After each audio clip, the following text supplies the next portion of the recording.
here, guys. Got all the parts in. We got a lot here. There's a lot of parts. This is pretty much everything. Well, not everything. It's not quite everything for the car. We're still waiting on I have the I-wire fuel pump stud bypass kit coming, and also still waiting on injectors. And then I have some company 23 tools coming, but most everything is here. I mean, we got stuff for fuel, we got bypass valve, we got fuel pump, we got boost control solenoid, this is more radium stuff for fuel. We got headers. Those headers are awesome. We'll take a look at those in a bit. We got top mount intercooler from Grimspeed. We got parent downpipe, CSF radiator. We got the box for the intake. I'm excited. This is really awesome. There's a lot of cool stuff here, a lot of cool products. This is pretty much everything for the motor for this, I guess, stock block build that we're doing. You know, I've said in the past, this isn't going to make like crazy amounts of power. And honestly, I don't really want crazy amounts of power. I want a nice, reliable daily that basically fixes all the shortcomings of the stock platform. So that's what we're doing. And I can't afford to have this motor blow up, so we're not going to be pushing crazy amounts of boost. We're still going to be running on a stock turbo, stock short block, stock heads, stock everything except for, you know, basically bolt-ons, which I hate the term full bolt-on, but here we are. This is kind of full bolt-on. So let's get started.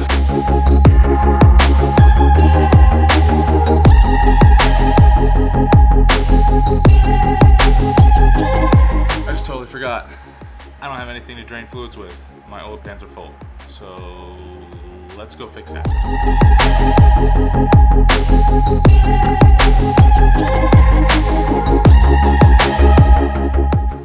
I'm gonna try to do this without spilling coolant all over myself, but probably not gonna happen.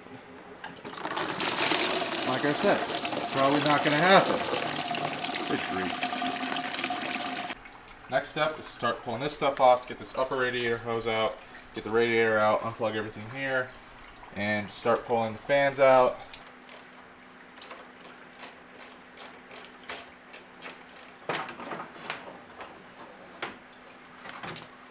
Like I said, I tried to do this without getting coolant everywhere, but that was an epic fail. So I got the radiator out, I got the power steering pump belt and alternator belt out, and the AC condenser belt. I think now I'm just gonna get it over with and attempt to get this crank pulley off so I can get the timing cover off. I don't know if I can do it today. I might not have the tools for it. I might need to get a bigger breaker bar or a bigger impact, but we're gonna try. So I got it. It was super easy. This little baby DeWalt impact did the day. There was no struggle with it. Okay, so I could be totally wrong, and I probably am, but I think this might have had at least the motor out, but it might be a new short block. I could be totally wrong and just saying things, but it looks to be as if the block, which is right here, and the trans are two different shades. And this one looks, the block right here looks way newer, and over here it looks way newer, and everything, you know, timing wise looks newer. You know, the block in here, you can't really see that, but the block down here looks newer than the heads. So I'm thinking there's possibly, and I'm going to look at the serial number on the block to see when it was built, but there possibly could have been a short block, at least a new short block, maybe even a new long block on this thing, which I guess it's not a bad thing. It just means that there's less miles on the motor. So, and it might be just something that the previous owner had no idea about. Dirt on my forehead. Had no idea about, and he didn't tell me. So I'm going to do some research on this. So I think I'm going to hold off on the oil pump and the timing for right now. I will eventually do the oil pump and pull the backing plate off and Loctite those screws. As much as I really don't want to, and I'm pretty sure that all this timing stuff is virtually new or replaced fairly recently, I think I would rather just do it now so that way I don't run into oiling problems down the line when, you know, we go to dyno or, you know, pushing the car or whatever. So it means I don't have to buy a new timing kit, but it does mean that I have to pull all this stuff off, and I don't have a way to secure the AVCS cam sprockets yet. So we can kind of hold off for that right now. I have the crank seal, the oil pump seal, and all the oil pump gaskets. You know, there's these two little side gaskets. I have those coming from Subaru. I have a new thermostat coming. I have a oil fill cap coming because this is removing and it attaches to the oil fill stem, which I guess kind of makes sense, but I just don't think it is as effective as some of the other AOSs out there, but that's just me. What do I know?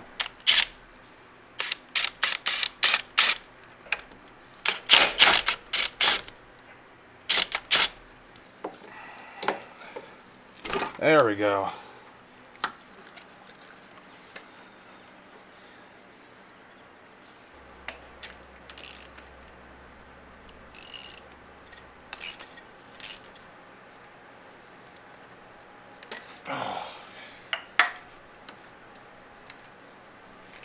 One thing that I also think is super important when doing a big engine teardown like this, where you're pulling apart multiple pieces, and you're installing multiple pieces, I think it's really important to label everything. I mean, I don't want to get back here to try to install everything and forget where this line goes to. So I've gone through and I've labeled most of the stuff that has a loose end. We got some PCB, we got stuff that goes to intercooler and blow off. I got map sensor, we got throttle body cable. So I think it's a good idea to just go ahead and label all that stuff.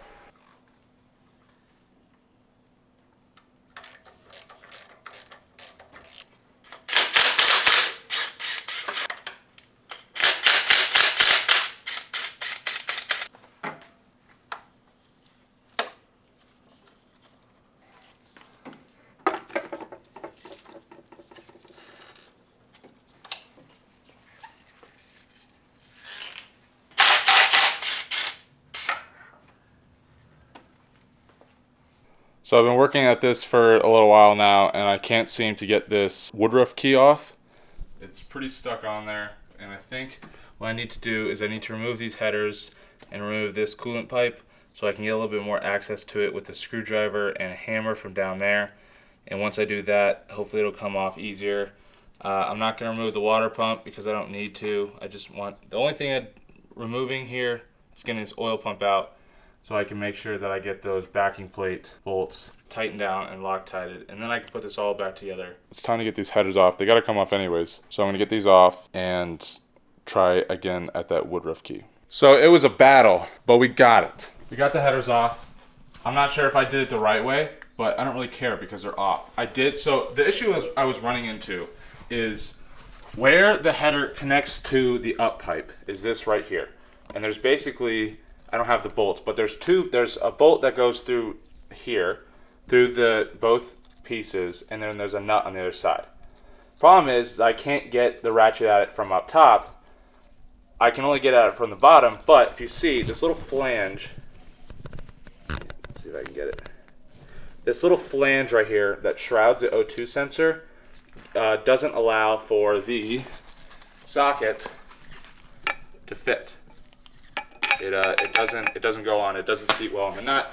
And then if I were trying to wham on it with a ratchet and it's not seated well, then I run the risk of stripping the nut, which I don't want to do. So what I did, took a screwdriver and I bent the little aluminum, or it's really weak metal.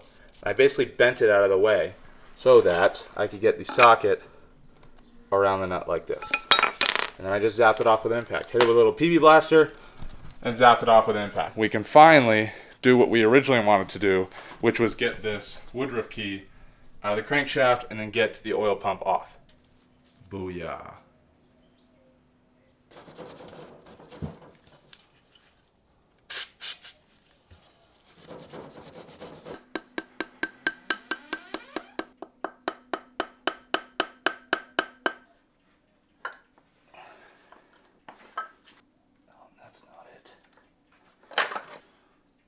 Shit. I'm gonna have to buy a new oil gasket. Oh, dude. Maybe not. Okay, so basically what happened there is on the oil crank, or the oil pump crank gasket, there's a small little, it's basically an O-ring, but it's a spring. And that goes around the lip of the inside of the crank gasket. And I already threw the old one away. Let me go try to find it. Okay, so here's the old one. On the inside, this inner lip, there's a spring that goes in the groove there. I don't know if you can see it. But basically, when I tried to put it on the first time, the lip got folded down underneath the crankshaft, and then the spring came out. Now, the problem with that is seal is already in there, and I don't want to hammer it out again, because if I try to hammer it out again, it's going to look like this, and I'm going to have to buy a new seal. But fortunately enough, there's enough room in there that I got the spring back around the little lip. So I'm going to re-3 bond this whole thing, put the O-ring back in. I don't even know where the O-ring is. Here we go. O-ring's got a little 3 bond on it, but that's okay. It's going to get 3 bond on it anyways. So we're going to put the O-ring back in. We're going to re-3 bond this, and we're going to try again getting this back on the engine without losing that spring. Dude, there is ultra gray everywhere. I don't know how. It should be only coming out of one spot. Okay, so we got it pretty much timed up. I haven't torqued all the tensioners down. There's 1,000 different timing guides online and people that explain it way better than I do. But so I'm not going to get too in depth to it. But you basically have marks on the top of your intake cams that should line up with marks on the belt. You have marks on the bottom and top of the intake and exhaust cams. There's a double hash that should line up, and then there's marks on the side of the exhaust cams that should line up with the sides of the timing cover. And then there's one mark that lines up on the top of the crank. It's relatively straightforward. A lot of people freak out over timing, but they make it super easy, especially with these timing belts. And this is not even a brand new timing belt, and I can still see the marks on it. So I'm going to double check. I'm going to tighten down and torque the tensioners and the belt guides, and then we'll get the timing covers back on, and we'll finally get this wrapped up.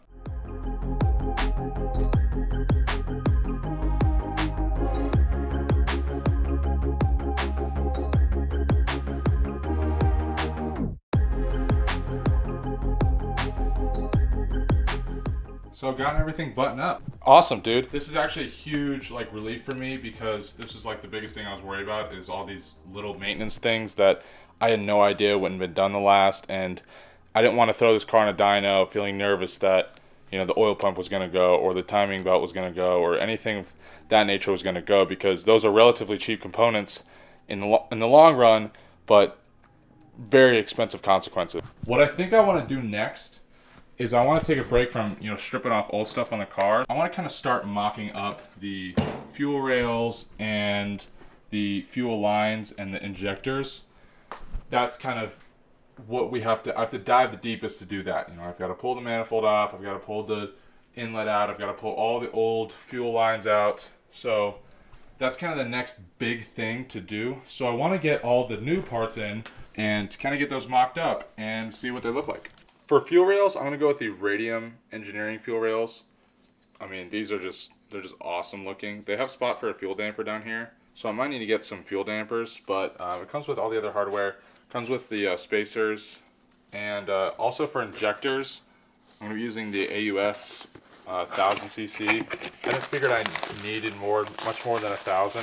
They're only 1,000. I figured that the difference between 1,000 and 1050 wasn't going to make that much of a difference, especially with the horsepower numbers I'm looking for.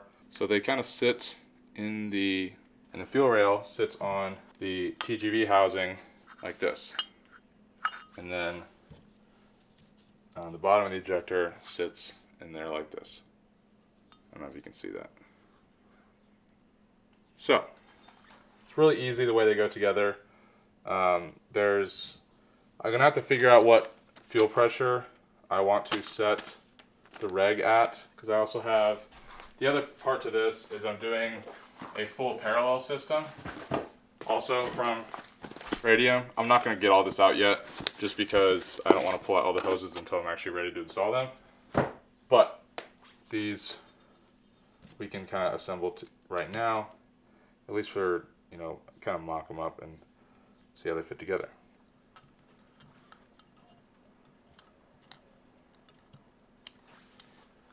And they seat in there like that. And this might not be exact placement. We won't know until we, get in there and actually figure out what clearances are. But here's the 5. Yes. You don't want to crank on these bolts until you actually know that the injectors are seated properly.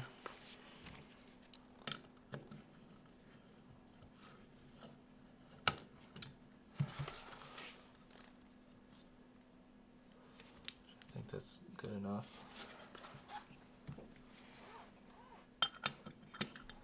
And slowly, you want to tighten these down until you get the injectors. I'm gonna fully crank them down, but you get the gist. So this is what our fuel rail injector setup is gonna look like. Looks really good. So if you can kind of imagine that, intake runners come down over the top like this. I'm not sure what this little plate is for. I guess we'll figure it out once we actually get everything apart. And you have your gasket, and then it seats on the head. This is awesome. The quality on these parts is really amazing, and I'm just really happy with how these turned out. It's definitely worth the money spent. I like the purple accents. Not that it really matters, or that anyone's really going to see it, but I appreciate it that it's there. So I'm going to go ahead and throw the other one together on a time lapse, and we'll go from there.